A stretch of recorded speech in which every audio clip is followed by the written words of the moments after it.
Hey guys, what's going on? This is Brian with Games Under Pressure. Today I'm going to be taking a look at Hotline Miami 2 Wrong Number. This is a game that was developed by Donation Games and published by Devolver Digital. It's a follow-up to Hotline Miami, which came out a few years ago and really took the indie community by storm. It was a hugely popular game that was really unique in so many different ways. So if you've never played a Hotline Miami game, it's a little bit difficult to explain because it's a game that crosses a few different genres. The genre that I would say it most closely resembles is maybe a twin-stick shooter. However, that's not a super accurate description. Basically, you use the left thumbstick to move around, and then you use the right thumbstick to aim the direction that you want to look. Now, if you go into a level, you have the ability to choose a mask, as you can see here, and every single mask gives you a little bit of a different ability depending on what you need to complete the level or just what you prefer. So for example, one mask might allow you to kill people just by hitting them with the door. Another mask might give you the ability to kill somebody by hitting them with a gun or throwing an object at them. So every level in Hotline Miami is structured in a very similar fashion. You basically go into a building, you have a top-down perspective on that building. There are a number of different rooms with people inside, there are people in the hallways, and these people have a range of different weapons that you don't that you can see, but you don't really know how they're going to use them in a lot of ways. So a guy with a baseball bat might try to rush you. A guy with a gun might try to rush you and shoot at you as well. If they spot you, they will run after you. You also have the ability to look around like I'm doing right now and get a good look at your surroundings, at the building structure, and plan your attack. And typically you have to be very deliberate in your plan of attack because this is a very difficult game. You plan on trying every single level multiple times, sometimes 10, 15, 20. It's a game of trial and error. So if that doesn't sound fun to you, and I know I'm one of those people that loves that trial and error type of game, but a lot of people don't. So if that's not your thing, I would try to look elsewhere and scratch that itch somewhere else. This game is it's really bizarre too. The whole game has this weird sort of fever dream, nightmarish quality to it, and that really comes into play later on. Not a whole heck of a lot of story, but both Hotline Miami games really deal with almost like mental illness and people going crazy, and they don't necessarily know they're going crazy. But it's a really bizarre type of game. A lot of bright colors. It's visually, very simple, but it gets the job done in kind of a freaky way. The game is structured very much like a movie, so you don't complete levels, you complete scenes.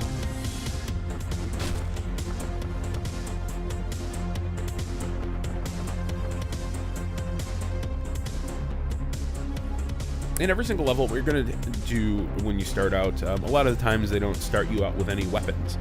So you have to typically identify a guard or two that you think is vulnerable, go up, hit him, steal his weapon, and then plan your attack that way. So you can see I take out one guard, get a weapon, and then go into a room, take out some others.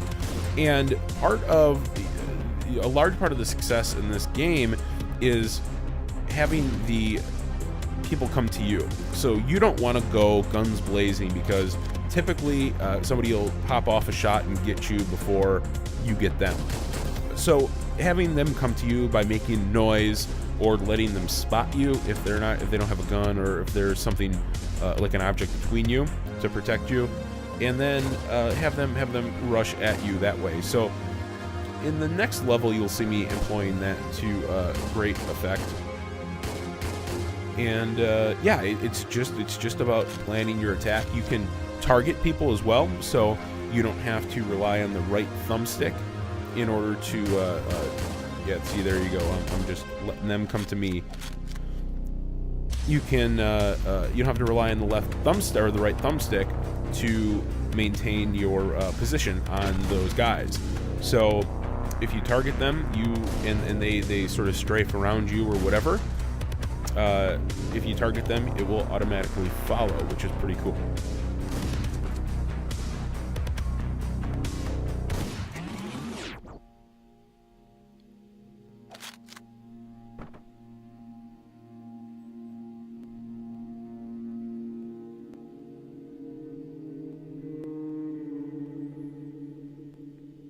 Part of the fun is just seeing the terribly bloody aftermath, too. And this is where the story gets a little interesting. The dude that you are playing as that just slaughtered all these guys as a cop. I haven't completed the game yet, but I'm kind of curious to see where that goes. At the end of each level, you get a grade. And that grade is awarded based on a number of different things, like mobility, and so you really have to, if you want a high grade, you have to plan your attack, and you have to do a little bit more than one thing over and over and over. You have to vary it up quite a bit.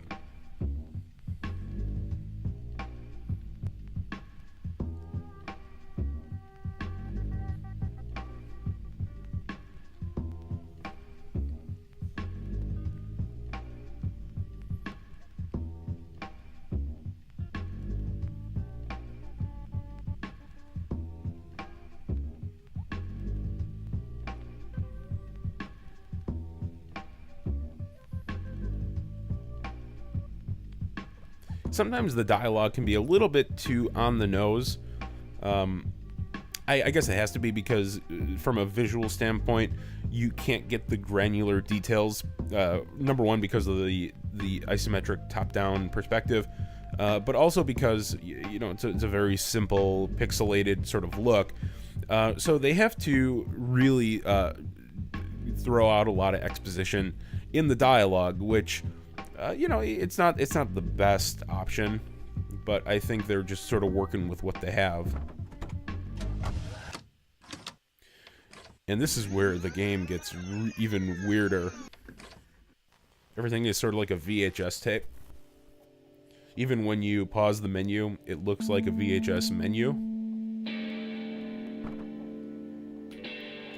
With that blue tracking sort of effect.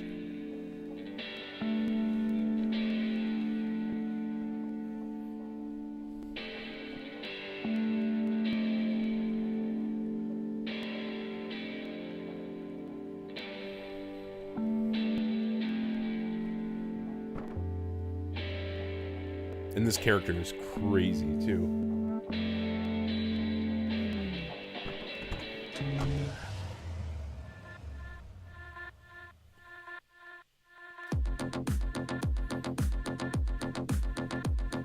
So the lethal throws, that's what I chose here.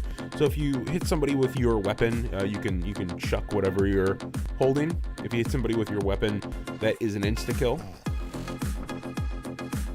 So you can really, using a mask, sort of tailor. And here, this is a good example of allowing these people to just sort of come to you. Making enough noise to draw these people, sit behind a corner in a very controlled environment, because people have to run towards you, and then it takes a second to turn. So you can usually pop off quite a few of them in a very short period of time. And all it takes is one bullet to kill these people. So ammo conservation is also very important. If you just sort of lay down on the trigger, it gets pretty difficult. So ammo conservation is very important. Just allowing them to come to you. That's a good example of the targeting. You can shoot through windows. You can't shoot through doors. But you have to be very, very careful when it comes to windows, because a lot of the time there can be somebody on the completely opposite side. Maybe these rooms are separated by 2 windows. the enemies can shoot through those. So every once in a while, you'll just be walking past a window, and somebody will spot you, and they'll just take you out very, very easily. You won't even see it coming.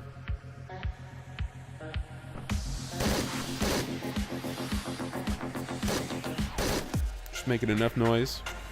It's all about controlled environments.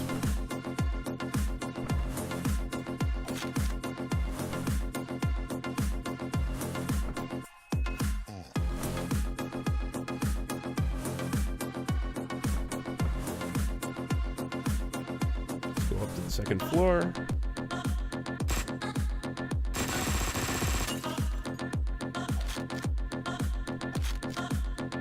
And I've done a lot of these levels a few times, so I know the guard layout pretty well. It doesn't really change. Some guys go on patrol, but they have set patrol lines. So if you know sort of the area where they walk, unless they hear something, they won't really deviate from that path. I would like, if there's a Hotline Miami 3, I would like to have some sort of procedural quality to it, because these guards, you know, once you do learn their patrol routes, it gets pretty easy.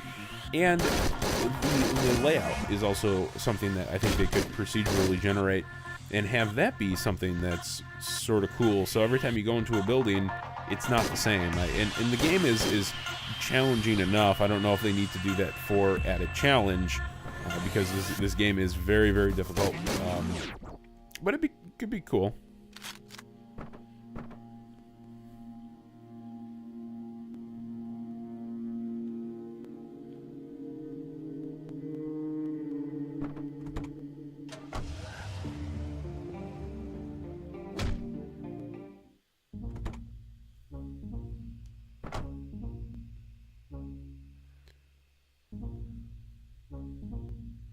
This is where the story just goes off the rails even more.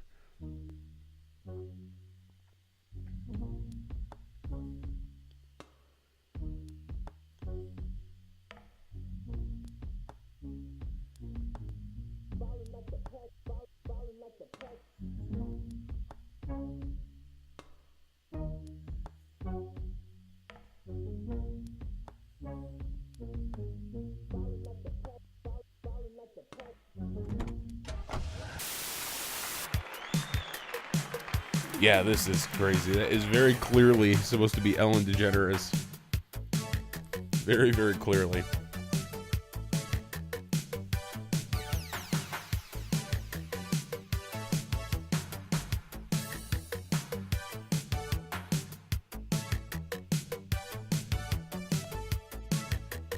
The one thing about this game is they do throw a lot of characters at you, and the characters are a little bit difficult to keep straight in your mind, just because there is so much going on, and different characters have different quirks, and trying to keep all of them straight is more challenging than I thought it would be.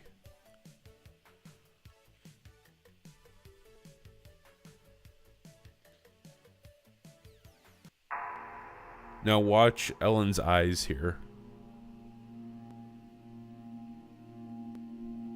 Right here. So creepy.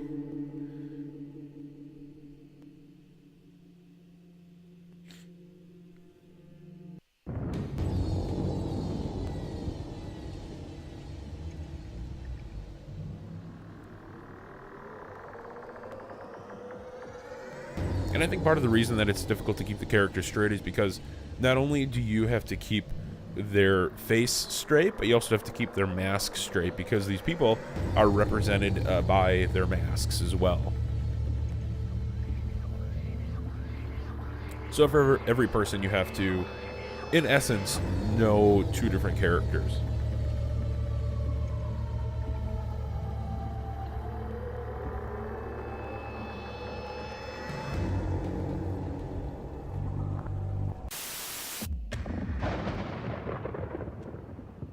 This is a great little scene, too. So this is very clearly taking place right after his dream. There's a girl in his apartment. Sees a body bag in the tub.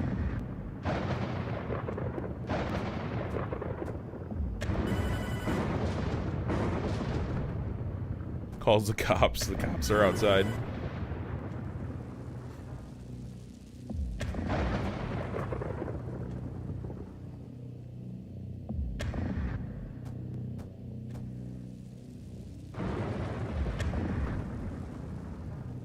And it's so creepy that he sort of gives himself up because he wants to exact revenge on the girl that turned him in.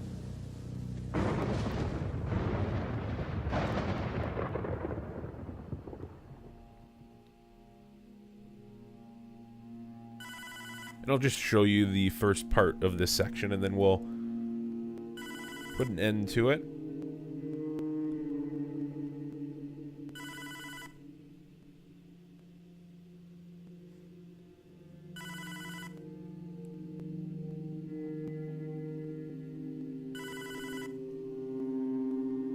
A lot of these scenes do play out very much like a movie.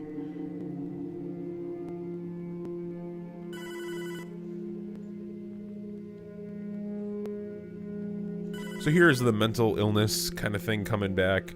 He's like, why don't you answer the phone? And the cop is like, there ain't no phone, buddy.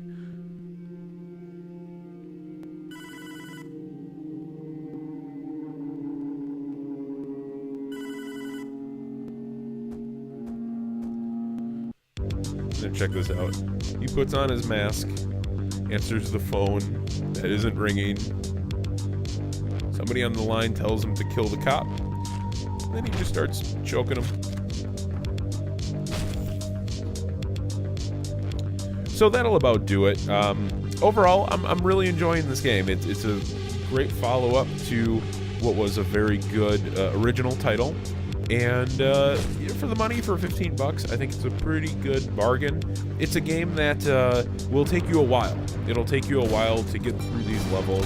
I made it look a little bit easier than it actually is through some editing, so I didn't play through all of these levels one by one without dying. I recorded this video over the course of about 40 minutes or so.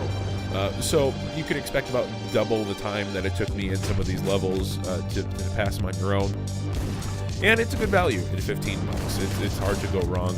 If you like videos like this, especially if you like 4K gameplay videos and impressions, please subscribe. I'd really, really, really appreciate it. It's going to allow me to keep bringing you videos like this. And as always, thanks for watching, guys.